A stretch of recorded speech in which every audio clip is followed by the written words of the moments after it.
Ian, thanks for having us in your collection. This You're is welcome. absolutely wonderful. Wonderful, unique, special, everywhere we look.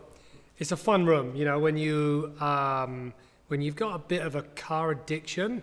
Good word. And you walk through the doors, I guess, you know, this stuff is dream come true, kind of fairyland stuff. So, you know, for me, having that passion for all of the years growing up as a kid, and never in my wildest dreams would have thought I could afford a Ferrari, let alone a collection of cars like this. It's pretty surreal. Sure. So this is all the way back to your childhood, like the Testarossa poster on the wall. So my dad's favorite car was a Testarossa. So a few years ago, when this one came available, I had to buy it for my dad, really for reasons where I wanted him to drive what was his all-time favorite car. So I bought it. It's got 800 miles on the clock, so it's super fresh. And my dad took it out for a spin, and we parked it right there, and it hasn't moved since. When in your career did you decide that you're gonna,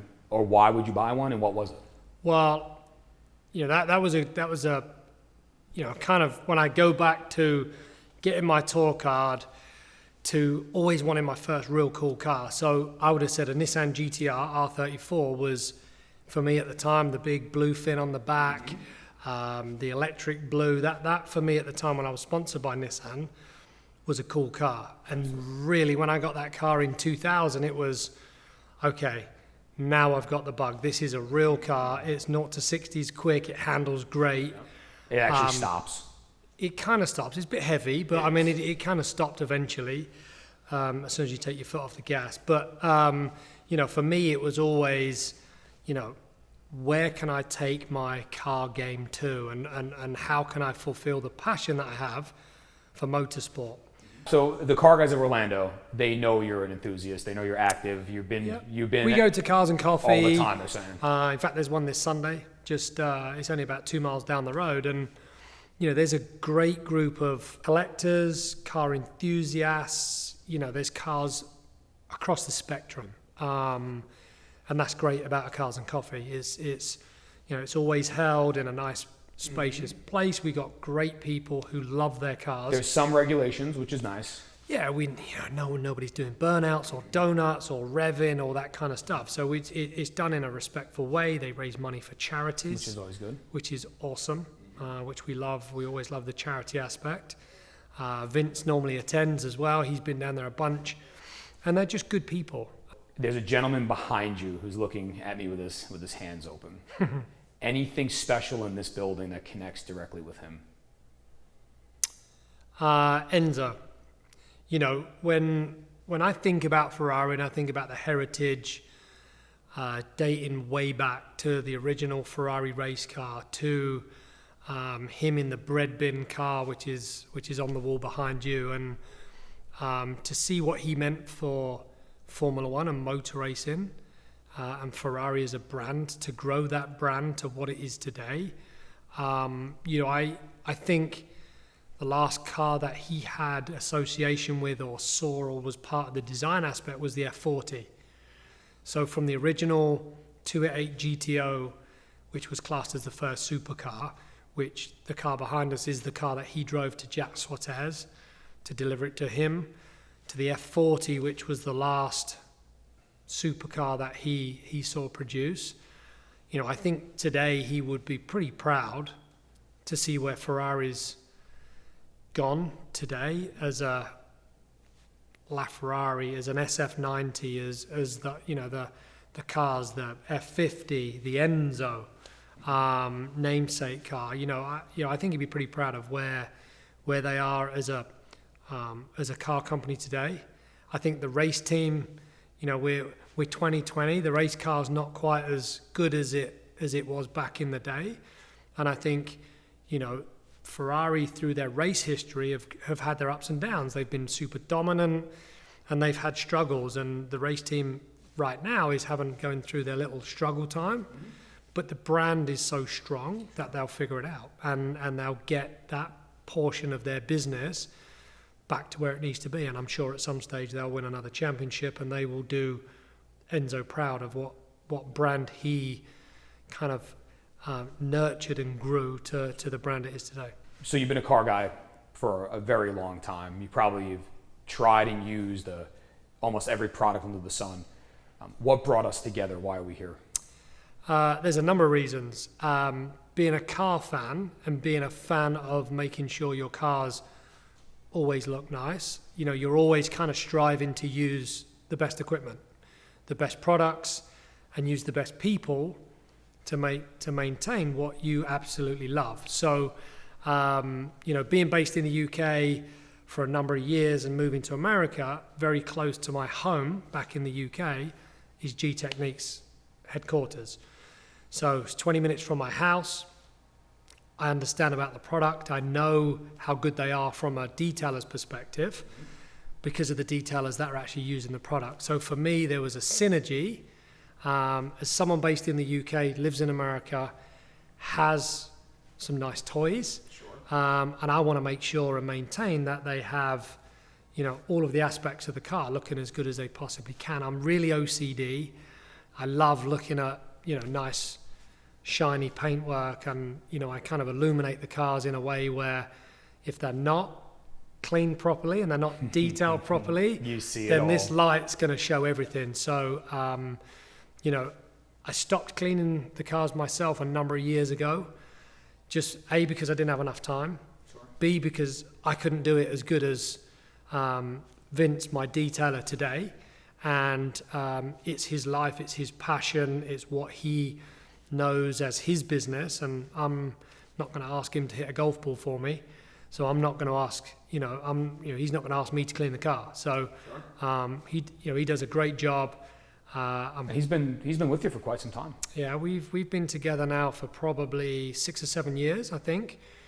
And he follows the same passion that I do when it comes to the want and love for great cars. He himself has some fantastic cars, which he loves. And when you look at somebody who's taking care of your cars, and every time he parks his car, he puts a car cover over his car while it's exposed to sunlight during the day, to me shows that someone takes care and attention of their car. So someone that does that to their car can happily detail my cars all day long.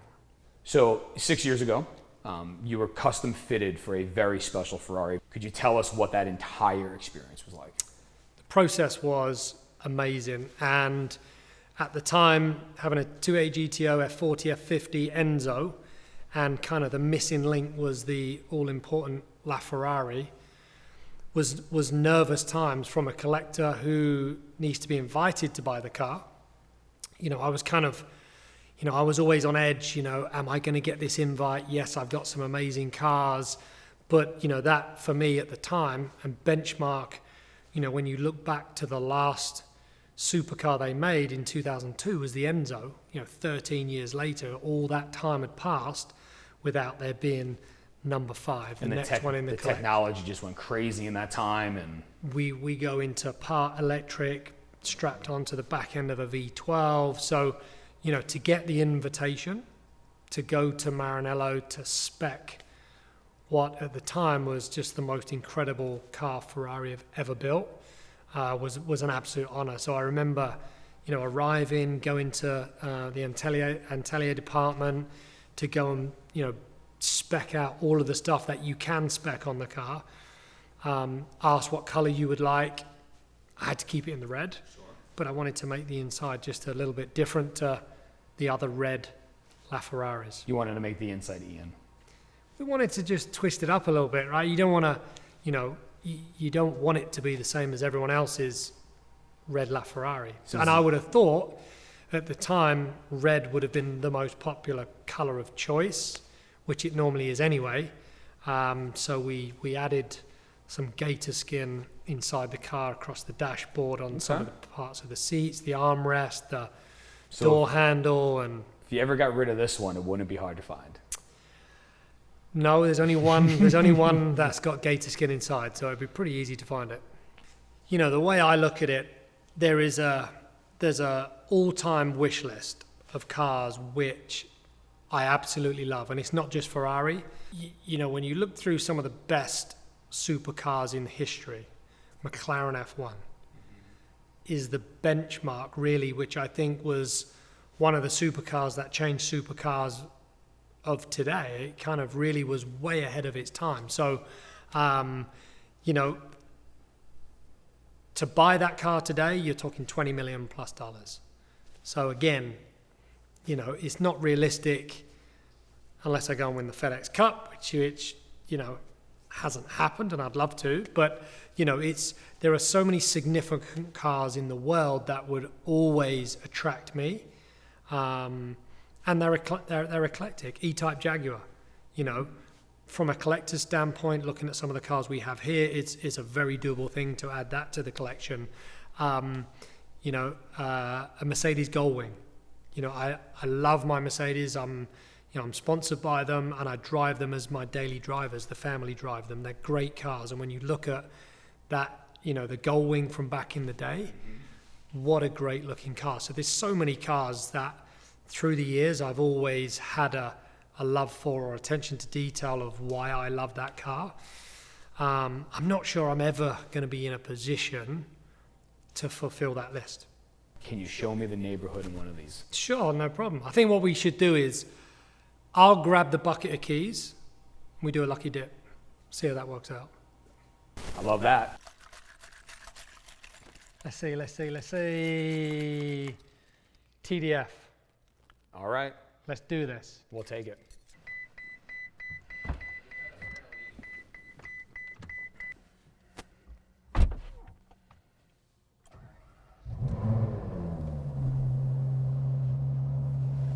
Is this one of the newest editions? Yeah, so we got the TDF in, we've probably had it 2 years, I'd say. And we've covered 315 miles. So it's been driven a little bit. I was really nervous when I spec'd the car